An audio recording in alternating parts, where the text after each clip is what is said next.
పాడి పశువులు రైతులకే కాదు మొత్తం మానవాళికే దేవుడిచ్చిన వరం. అవి రెండు విధాలుగా ప్రతి రైతు కుటుంబాన్ని ఆదుకుంటున్నాయి.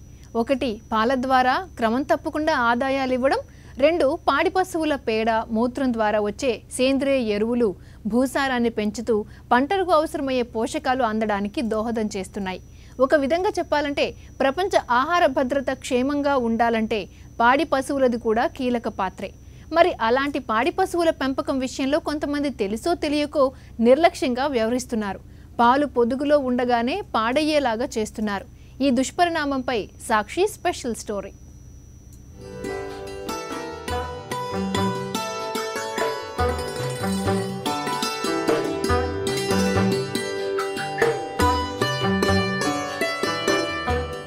పాడి పంటలు రెండు ప్రతి రైతుకు రెండు కళ్ళుగా ఉన్న కుటుంబాలు ఎలాంటి ఆర్థికపరమైన ఇబ్బందులకు లోను కాకుండా సుఖంగా జీవనయానం సాగిస్తున్నాయి. ఒకటి రెండు పాడి పశువులను కొనుక్కొని ఇంతై ఒట్టుడింతై అన్నట్లుగా క్రమక్రమంగా డైరీని స్థాపించే స్థాయికి ఎదిగిన రైతుల విజయగాథలెన్నో మనం ప్రతిరోజు వింటూనే ఉన్నాం, చూస్తూనే ఉన్నాం. అయితే ఈ ప్రయాణంలో అధిక పాల దిగుబడికి చేస్తున్న ప్రయత్నంలో తద్వారా అధిక ఆదాయాలు పొందాలనే తాపత్రయంలో అక్కడక్కడ కొన్ని అపశృతులు చోటు చేసుకుంటున్నాయి.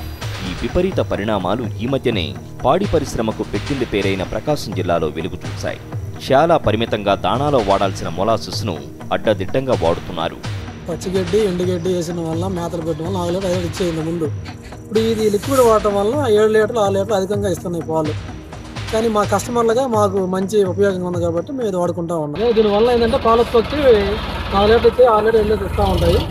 మా ఊర్లో కనీసం 600-700 ఆవులు పెట్టుకున్నారు అందరూ. పల్లామల్లి కానీ దూరామల్లి కానీ గడపడి కానీ బాగా గేదెలు పాలిస్తున్నాయి, బాగా ఉంటుంది. అంటే మా ఊర్లో దాదాపు 4,000-5,000 ఓటుంది కదా. ఈ ఓటర్స్ మొత్తం ఇంటికి ఒక 2 గేదెలు మాత్రం ఉన్నాయి. కొంతమంది 20-30 అట్లా పెట్టుకొని జీవిస్తూ ఉన్నారు. పాడి పంట వల్ల బాగానే అభివృద్ధి చెందుతున్నారు అందరూ. ప్రకాశం జిల్లాకు చెందిన ఓ పశు పోషకుడు చెప్పిన మాట విన్నారుగా. అధిక పాల దిగుబడి కోసం మొలాసిస్ను దాణాగా ఉపయోగిస్తున్నట్లు ఈ రైతు చెబుతున్నారు. ఈయన తెలుసో తెలియకో తన పశువులకు అధిక మొలాసిస్ను దాణాగా అందిస్తూ పాల అధిక దిగుబడి కోసం పాకులాడుతూ అటు పశువు అనారోగ్యానికి ఇటు అనారోగ్యకర పాల ఉత్పత్తికి పాల్పడుతున్నారు. ఈయన ఒక్కరే కాదు, జిల్లాలో చాలా చోట్ల పాడి రైతులు ఈ తప్పులు చేస్తున్నట్లు సమాచారం.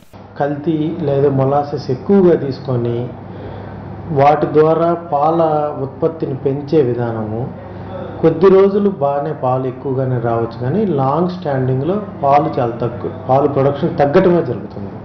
రెండోది గేదెల ఆరోగ్యానికి కూడా అంత మంచిది కాదు. అయితే ఈ మొలాసిస్ ఎక్కువగా తీసుకొని దీని ద్వారా వచ్చిన పాలు తాగటం వల్ల మనుషులకి ఎటువంటి హాని జరుగుతుంది అనే దాని మీద నిర్దిష్టమైన ప్రయోగాలు ఏమీ జరగలేదు. అయితే ఈ పాలల్లో ప్రోటీన్ కంటెంట్ ఎక్కువగా ఉండటము, పాలల్లో ఉండవలసినంత ఫ్యాట్ తక్కువగా ఉండటము, ప్లస్ ఈ మొలాసిస్ ఎక్కువగా తీసుకున్న గేదెల నుంచి వచ్చే పాలల్లో ఉండే ఇన్ఫెక్షన్ పర్సంటేజ్, అంటే బ్యాక్టీరియల్ ఇన్ఫెక్షన్ ఎక్కువగా ఉండటం అనేది నిర్ధారణ అయింది. పాశ్చాత్య దేశాల్లో ఇటువంటి మొలాసిస్ ఎక్కువగా తీసుకొని మొలాసిస్ మిక్స్ చేసి వాటి ద్వారా పాల ఉత్పత్తిని పెంచడాన్ని నిషేధించారు. ఎందుకంటే నార్మల్గా ఉండవలసిన బఫెలో మిల్క్ కంటే వీటిల్లో ఉండవలసిన పదార్థాలు, ప్రోటీన్లు, ఫ్యాట్, బ్యాక్టీరియల్ కంటెంట్, వీటన్నిటి మార్పులు వస్తున్నాయి. కాబట్టి ఈ పాల ఉత్పత్తుల మీద నిషేధం ఉంది. మన దేశంలో ఇంకా మొలాసిస్ కన్జంప్షన్ ఉంది, ఇప్పుడిప్పుడే తక్కువగా జరుగుతూ ఉంది. తగ్గించి మొలాసిస్ వాడకాన్ని తగ్గిస్తున్నారు. పచ్చగడ్డి లేకపోవడంతో పాల దిగుబడి పడిపోవడంతో ఈ పరిస్థితుల్లో లిక్కర్, చక్కెర ఫ్యాక్టరీల నుంచి అంతిమంగా తయారయ్యే మొలాసిస్ను పశువుల దాణాగా అందిస్తున్నారు. మొలాసిస్ను పరిమితంగా వినియోగించి అనేక ఉత్పత్తులను తయారు చేస్తారు. అలాగే పశు వైద్యుల సూచన మేరకు దాణాలో పరిమితంగా కలిపి వాడితే పాల దిగుబడి కూడా అధికమవుతుంది. ఇది చాలా తక్కువ ధరకు లభించడానికి తోడు దీన్ని పరిమితికి మించి వాడడంతో అధిక పాల దిగుబడి వస్తుండడంతో జిల్లాలో అనేక మంది రైతులతో పాటు చిన్న చిన్న డైరీలలో ద్రావణాన్ని గేదెలకిస్తూ తక్కువ ఖర్చుతో ఎక్కువ పాల దిగుబడిని పొందుతున్నారు. ఆ టైంలో మిల్క్ ఉత్పత్తి 2 లీటర్స్ 3 లీటర్స్ 4 లీటర్స్ 5 లీటర్స్ ఇచ్చే పరిస్థితి వస్తుంది. ఎక్కువ పాలవత్తు ఇవ్వటం వల్ల బాడీలో ఉన్న కాల్షియం లెవెల్ అన్నీ కూడా మిల్క్లో వెళ్ళిపోతాయి. అదేవిధంగా లవణాలు కూడా అన్నిళ్ళు మిల్క్లో వెళ్ళిపోతాయి. ఏదైతే పునరుత్పత్తికి ఉపయోగపడతాయో లవణ మిశ్రమాలు, ఆ లవణ మిశ్రమంలో గేదె ఒంట్లో ఉండే పరిస్థితి ఉండదు. కాబట్టి ఆ ఈత వరకే నెక్స్ట్ టైం కన్సెప్షన్ రేటుకు వచ్చేళ్ళకి గేదె కట్టే పరిస్థితి ఉండదు. దాంట్లో దాదాపు లవణ మిశ్రమం కానీ కాల్షియం దాదాపు తగ్గిపోతాయి. కాబట్టి కట్టే పరిస్థితి ఉండదు. వన్స్ ఎప్పుడైతే ఎనిమల్ కట్టదో రైతుకి అది బర్న్గా ఉండదు కాబట్టి ఆటోమేటిక్గా దాన్ని స్లాటర్ పంపించే అవకాశాలు ఎక్కువ కనపడతాయి. ఎందుకంటే దానా ఖర్చు కానీ ఈ ఫాడర్ ఖర్చు కానీ పెరగటం వల్ల రైతు మేపుకునే పరిస్థితి ఉండదు. అదేవిధంగా ఇలాంటివి వాడకుండా నార్మల్గా అజుల్లా కానీ హైడ్రోఫోనిక్స్ కానీ మామూలు దానా కానీ వాడినట్లయితే ఎనిమల్కి ఆ ప్రమాదం ఉండే పరిస్థితి ఉండదు. మోతాదుకు మించి మొలాసిస్ ఉపయోగించడంతో పశువుల ఎముకలు క్షీణదశకు చేరడంతో పాటు వాటి ఆయుర్దాయం తగ్గిపోతోంది.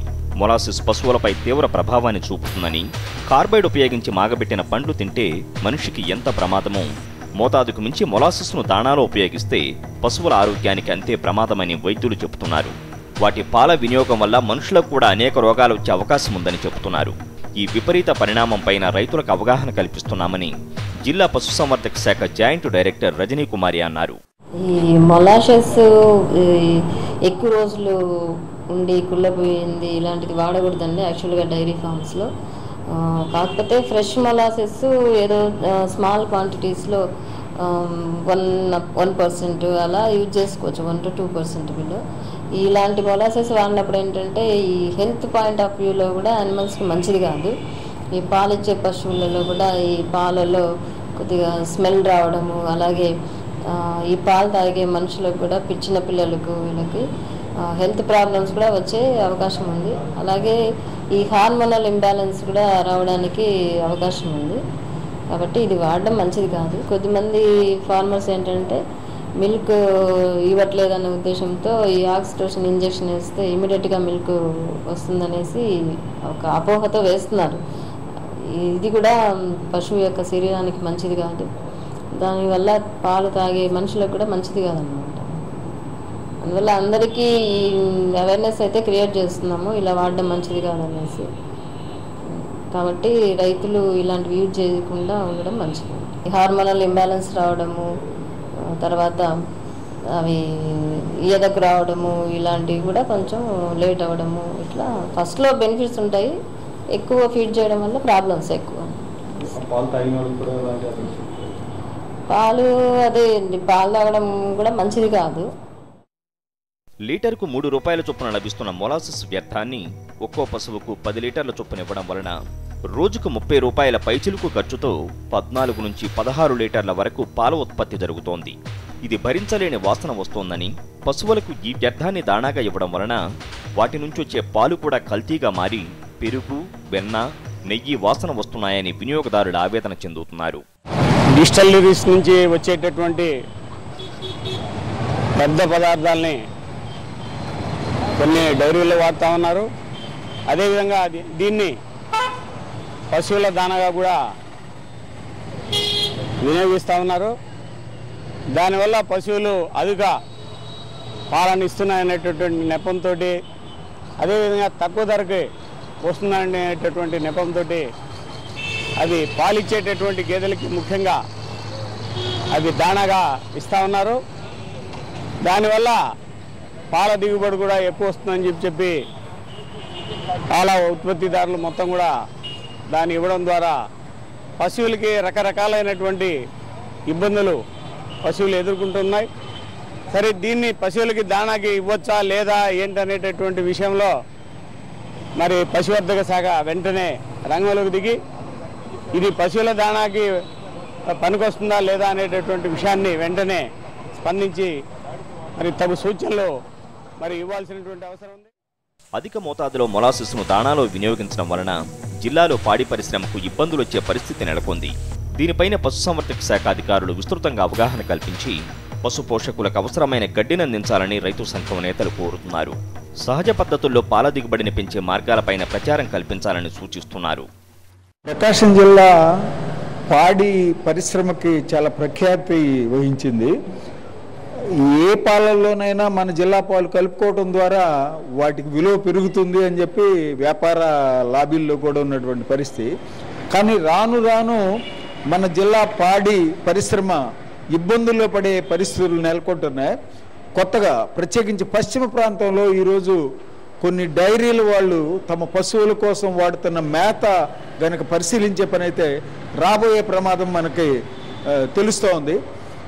డిస్టిలరీలలో అంటే సారా తయారు చేసే కేంద్రాల్లో వచ్చినటువంటి ముడి పదార్థం ఏదైతే ఉందో ఆ వేస్ట్ దీన్ని మేతగా వాడుతున్నారు.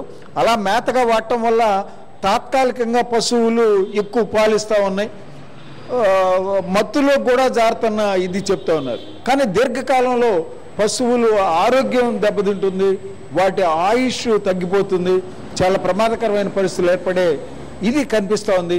అందువల్ల ఈ ప్రమాదాన్ని నివారించాలి. తీవ్రమైన వర్షాభావం వచ్చి మేత దొరక్క వస్తున్నటువంటి పరిస్థితుల్లో ఈ కొత్త మార్గాన్ని ఎంపిక చేసుకొని నష్టాలకు గురయ్యే పరిస్థితి ఎదురవుతుంది. దీని నుంచి రైతులు ఆలోచించాలి, వెనక్కి తగ్గాలి. అలా కాకుండా సహజ సిద్ధంగా ఉండే మేతని వాడుకోవడానికే ప్రయత్నం చేయాలి. ప్రభుత్వం కూడా మేతని రైతులకు అందుబాటులో ఉండేట్టు తీసుకోవాల్సిన చర్యలు తీసుకోవడం ద్వారా దీన్ని నివారించాలి అని చెప్పి ఈ సందర్భంగా నేను తెలియజేస్తా ఉన్నా. ఇప్పుడు దేశంలో గోవు సంరక్షణపైన పెద్ద ఎత్తున చర్చలు నడుస్తున్నాయి. పశువుల మాంసం తినాలా వద్దని గొడవ పడుతున్నారు. ఇలా గొడవలు పడి ప్రతి సవాళ్లతో వాతావరణాన్ని కలుషితం చేసే బదులు పశుదాణా కలుషితం కాకుండా చూడాలని పశు ప్రేమికులు కోరుతున్నారు.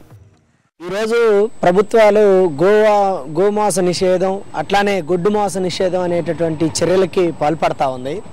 కానీ ఒకవైపు మూగజీవులైనటువంటి పశువులకి ఏదైతే జొన్న నుండి వచ్చే వ్యర్థ పదార్థం ఉందో ఆ పదార్థాలు వేయటం వలన ఈరోజు ఆ పశువులు మత్తులోకి పోయి లీటర్ల కొద్ది లీటర్ల పాలు ఇస్తూ ఉన్నాయి.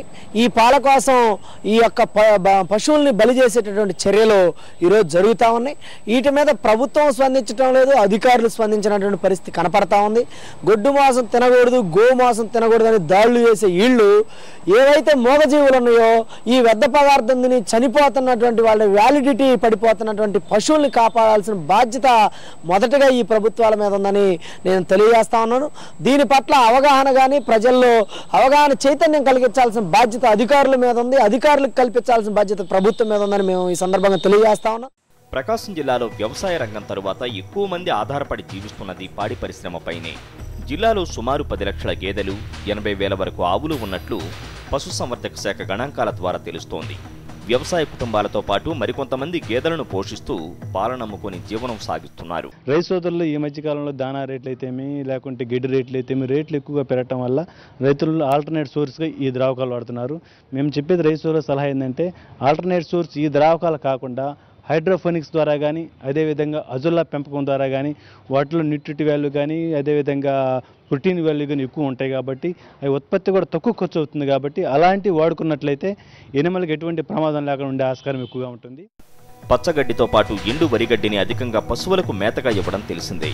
గడిచిన 2-3 సంవత్సరాల నుంచి జిల్లాలో తీవ్ర వర్షాభావ పరిస్థితులు నెలకొనడంతో పశుగ్రాసానికి తీవ్ర కొరత ఏర్పడింది. దీంతో అనేక మంది రైతులు పచ్చిగడ్డికి బదులు ఎండు వరిగడ్డిని ఎక్కువగా పశువులకు దాణాగా ఇస్తున్నారు. ఈ ఎండుగడ్డి వల్ల మాత్రమే అధిక పాల దిగుబడి రాదని, తక్కువ ఖర్చుతో పాల దిగుబడి పెంచాలని కొంతమంది పాల రైతులు తెలుసో తెలియకో ఈ తప్పును చేస్తున్నారు. దీన్ని వెంటనే అందరూ కలిసి సరిదిద్దుకోవాలి. సుధాకర్, సాక్షి న్యూస్, ఒంగోలు, ప్రకాశం జిల్లా.